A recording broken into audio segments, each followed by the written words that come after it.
आने की रिक्शा, चेहरे पे दाढ़ी, आंखों में चश्मा, हाय एक झलक दिखलाए, कभी गुवाहाटी में छुप जाए। मेरी नजर से तुम देखो, गद्दार नजर वो आए। ऐसा कहा जाता है कि जो दूसरों को हंसाता है वो अंदर से खुद बहुत दुखी होता है। इसके अलावा कई बार ऐसा भी होता है कि जो दूसरों को हंसाने की कोशिश करता है फिर पूरी दुनिया उसे रुलाने की जद्दोजहद में जुट जाती है।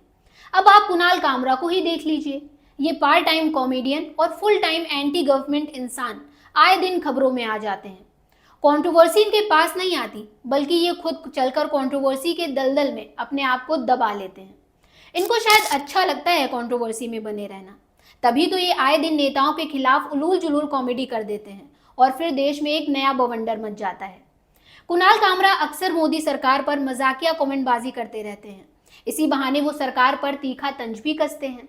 हमारे प्रधानमंत्री से तो उन्हें खासा दिक्कत है। वो कहते हैं कि मैं मोदी से नफरत नहीं करता हूँ, लेकिन जब उनकी शक्ल देखता हूँ तो गुस्सा आ जाता है। अपने इन्हीं बयानों की वजह से वो अक्सर कानूनी पचड़े में फंस जाते हैं। खैर, अब एक बार फिर कॉमेडियन कामरा पर एक बड़ा कानूनी खतरा मंडराता हुआ दिख रहा है और इस बार उन्होंने प्रधानमंत्री मोदी पर कटाक्ष नहीं किया है। इस बार तो उनके निशाने पर हैं महाराष्ट्र के डिप्टी सीएम एकनाथ शिंदे। जी हाँ, कुणाल कामरा के डिप्टी सीएम एकनाथ शिंदे पर किए गए कमेंट से सियासी बवंडर खड़ा हो गया है। एकनाथ शिंदे की लीडरशिप वाली शिवसेना ने जहां कॉमेडियन के खिलाफ मोर्चा खोल दिया है, तो वहीं बीजेपी ने भी कुणाल कामरा के चेहरे पर कालिक पोतने की तैयारी कर ली है। दरअसल कॉमेडियन कुणाल कामरा ने महाराष्ट्र की पॉलिटिक्स और एकनाथ शिंदे के शिवसेना से अलग होने को लेकर एक पैरोडी सॉन्ग बनाया है। साल 1997 में ब्लॉकबस्टर फिल्म दिल तो पागल है आई थी। इस फिल्म का गाना भोली सी सूरत भी लोगों की जुबान पर बस गया था। कुणाल कामरा ने इसी गाने का एक पैरोडी वर्जन तैयार किया। इस सॉन्ग में उन्होंने शिंदे का नाम तो नहीं लिया है, लेकिन उन्होंने गद्दार शब्द का इस्तेमाल जरूर किया है। थाने की रिक्शा, चेहरे पे दाढ़ी, आंखों में चश्मा, हाय थाने की रिक्शा, चेहरे पे दाढ़ी, आंखों में चश्मा, हाय एक झलक दिखलाए, कभी गुवाहाटी में छुप जाए। मेरी नजर से तुम देखो, गद्दार नजर वो आए। थाने की रिक्शा, चेहरे पे दाढ़ी, आंखों पे चश्मा, हाय मंत्री नहीं वो दल बदलू है, और कहा क्या जाए। जिस थाली में खाए उसमें ही वो छेद कर जाए। मंत्रालय से ज्यादा फडणवीस की गोदी में मिल जाए। तीर कमान मिला है इसको, बाप मेरा ये चाहे। थाने की रिक्शा, चेहरे पे दाढ़ी, आंखों पे चश्मा, हाय सोचो ना, मतलब ये पॉलिटिक्स है इनकी। परिवारवाद खत्म करना था, किसी का बाप चुरा लिया। आपको बता दें कि उद्धव ठाकरे गुट शिंदे पर हमला बोलने के लिए गद्दार शब्द का इस्तेमाल करता आया है। ऐसे में कुणाल कामरा का तंज शिंदे के लिए ही है, ये प्रूफ हो गया। बस फिर क्या, जिस हैबिटेट स्टूडियो में कुणाल कामरा ने ये शिंदे कांड किया, शिंदे समर्थकों ने उसमें जमकर तोड़फोड़ की। एट द एंड ये हुआ कि इंडियाज गॉट लैटिन की तरह ही हैबिटेट स्टूडियो को भी बंद करने का फैसला लिया गया। हालांकि स्टूडियो ने अपने एक बयान में कहा कि कुणाल कामरा के नए वीडियो को बनाने में वो बिल्कुल भी शामिल नहीं था। साथ ही कुणाल के शिंदे पर किए गए कमेंट्स का भी वो सपोर्ट नहीं करता है। हैबिटेट ने कुणाल कामरा के वीडियो पर माफी भी मांगी। अपने इंस्टाग्राम पोस्ट पर स्टूडियो ने लिखा कि हम हाल ही में अपने साथ हुए वैंडल इंसिडेंट से बेहद परेशान और बेहद टूट चुके हैं।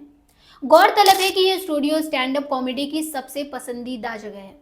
खैर, एकनाथ शिंदे पर कंट्रोवर्शियल बयान देना कॉमेडियन कुणाल कामरा पर बहुत भारी पड़ गया है। एफआईआर तो उनके खिलाफ दर्ज हो ही चुकी है। अब पुलिस प्रशासन पर उनको गिरफ्तार करने का दबाव भी बढ़ता चला जा रहा है, क्योंकि शिव सैनिकों में कामरा के खिलाफ भारी आक्रोश है। वहीं महाराष्ट्र के सीएम देवेंद्र फडणवीस ने भी कुणाल कामरा को 2 टूक वार्निंग दे दी है। सीएम फडणवीस ने कहा कि स्टैंड अप कॉमेडी करने की आजादी है, लेकिन वो जो चाहे बोल नहीं सकते। महाराष्ट्र की जनता तय कर चुकी है कि गद्दार कौन है। कुणाल कामरा को माफी मांगनी चाहिए, इसे बर्दाश्त नहीं किया जाएगा। स्टैंड अप कॉमेडियन कामरा, इन्होंने एक गीत के माध्यम से महाराष्ट्र के पूर्व मुख्यमंत्री और विद्यमान उप मुख्यमंत्री श्री एकनाथ शिंदे जी को अपमानित करने का प्रयास किया है, ये गलत है। हम इसकी निंदा करते हैं। ऐसी चीज़ों को सहन नहीं किया जा सकता। कामरा को मालूम होना चाहिए कि 2024 के चुनाव में जनता ने निर्णय कर दिया है कौन गद्दार है कौन खुद्दार है, और स्वर्गीय शिवसेना प्रमुख हिंदू हृदय सम्राट बाला साहब ठाकरे जी की विरासत ये शिंदे जी के पास है। इस पर जनता की मोहर लगी है, तो कोई स्टैंड अप कॉमेडियन खड़ा रहकर इस प्रकार से उनको गद्दार नहीं कह सकता। और तो और शिवसेना नेता संजय निरुपम और नीलेश राणे ने कुणाल कामरा को धमकी भी दी है। संजय निरुपम ने एक्स पोस्ट पर कहा कि कुणाल कामरा की धुलाई करेंगे। वहीं शिवसेना शिंदे के विधायक नीलेश राणे ने कहा है कि हमें तो जहां कहीं कुणाल कामरा मिलेगा हम उसकी वहीं धुलाई करेंगे। तो इसका मतलब ये होता है कि कुणाल पर कानूनी खतरा तो है ही, साथ ही शिवसेना के नेताओं की धमकी से ऐसा लगता है कि उन पर हमला भी हो सकता है। जिसके बाद सवाल यही खड़ा हो रहा है कि फ्रीडम ऑफ स्पीच की हमारे देश में कोई वैल्यू नहीं रह गई है। इस पर आपका क्या सोचना है, आपकी क्या राय है, कमेंट में जरूर बताइएगा। तब तक के लिए गुड बाय, मिलते हैं फिर एक ऐसे ही अपडेट के साथ।